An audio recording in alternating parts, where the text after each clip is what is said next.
Evet, ben de Azeri Türkçesiyle yazdığım bir şiirimi okumak istiyorum. Geçen gün Facebook sayfamda gerçekten çok beğenilen, çok güzel tepkiler aldım, yorumlar aldığım bir şiirim.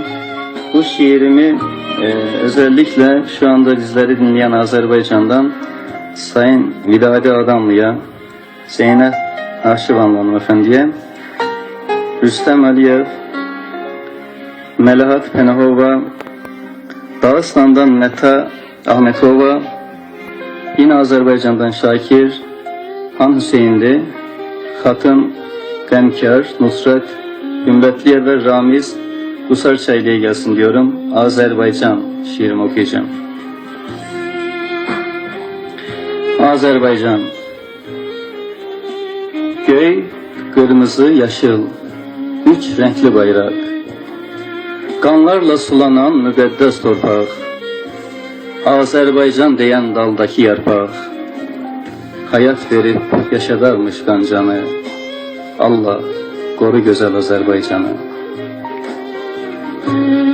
Mənim öz vatanım, mənim öz yurdum, senin için düşmanı alnından vurdum, Azerbaycan denen bir ülke kurdum, hayat verip yaşadarmış qancanı, Allah koru güzel Azerbaycanı. Kileyim yok qardan, qışdan, küləkdən, sevgi gərə ola qəlbdən, ürəkdən, eşqə düşən kəsilərmiş çörəkdən, hayat verib yaşadarmış qancanı, Allah koru güzel Azerbaycanı.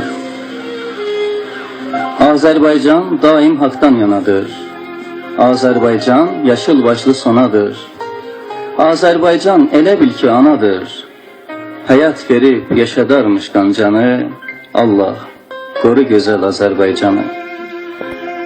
Külək əsti, tər dalıma yapıştı, yeri geldi qurtlar itlə qapıştı, Türk kılıcı namert ile çarpıştı, hayat verip yaşadarmış qancanı, Allah koru güzel Azerbaycanı.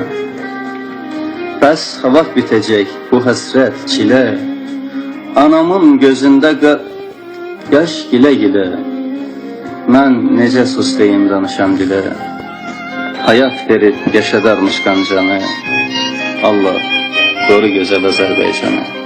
Evet, Allah, Yüce Allah her zaman Azerbaycan'ı, Türkiye'yi, Türk dünyasını korusun ve kardeşliğimizi her zaman daim etsin. En büyük dileğimiz bu.